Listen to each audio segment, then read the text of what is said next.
आहेत आणि पुन्हा एकदा निकाल लागल्यानंतर पुन्हा एकदा आरक्षणासाठीचा आपला जो लढा आहे त्याची पुन्हा एकदा आपण तयारी करताय। आज आई भवानीचा आशीर्वाद घेतला तर विठ्ठलांचा आशीर्वाद घेणार आहात, काय नेमकी भूमिका कशा पद्धतीने सगळे वाटचाल? दर्शनासाठी आलोय, बाकी काय नाही। असलं तर मी बोलत असतो, मी लपवून ठेवत नाही काय। मलाही माहित नव्हतं की मी दर्शनाला चाललोय आणि इतक्या ताकदीनं समाज सोडून बाहेर निघल म्हणून मलाही वाटलं नव्हतं, कारण आम्ही सांगितलंच नव्हतं। परंतु समाज आता पुन्हा एकदा पेटून उठलाय, स्वतःच्या लेकराला न्याय देण्यासाठी आरक्षणासाठी घेणार आहे। सामूहिक आमरण उपोषण होणार आहे। आरक्षणाचा लढा अजून संपलेला नाही, याकडे सरकार अजून अस्तित्वात आलेलं नाही, काळजीवाहू मुख्यमंत्री आहेत, याकडे कशा पद्धतीने बघता? नाही होईल ना, ते केले शुद्धम खाते नाही, इतके खटाटोप काय करायचे?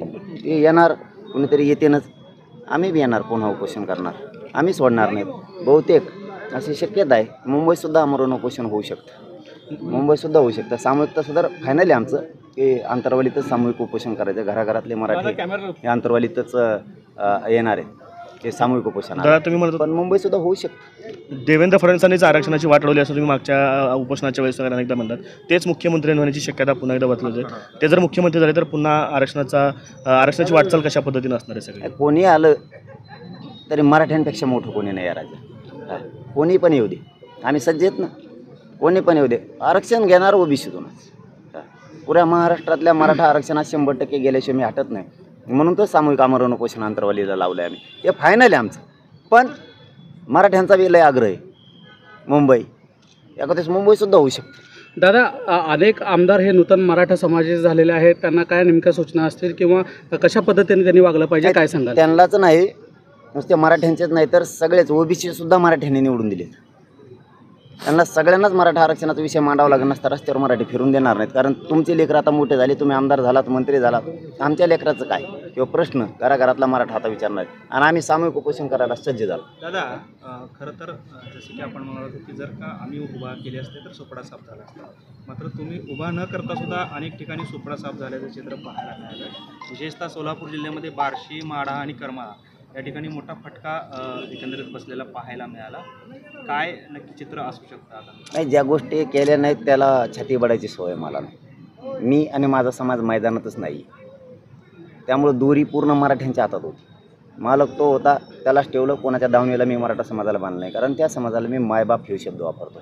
मग मी जर खास त्यांचा मुलगा आहे तर मी अशी फरफट त्यांची करू शकत नव्हतो, त्यांना संकटात सोडू शकत नव्हतो की त्यांना सांगितलं तुम्हाला जे करायचं ते करा, त्यांनी केलं, मी फरफट केली नाही।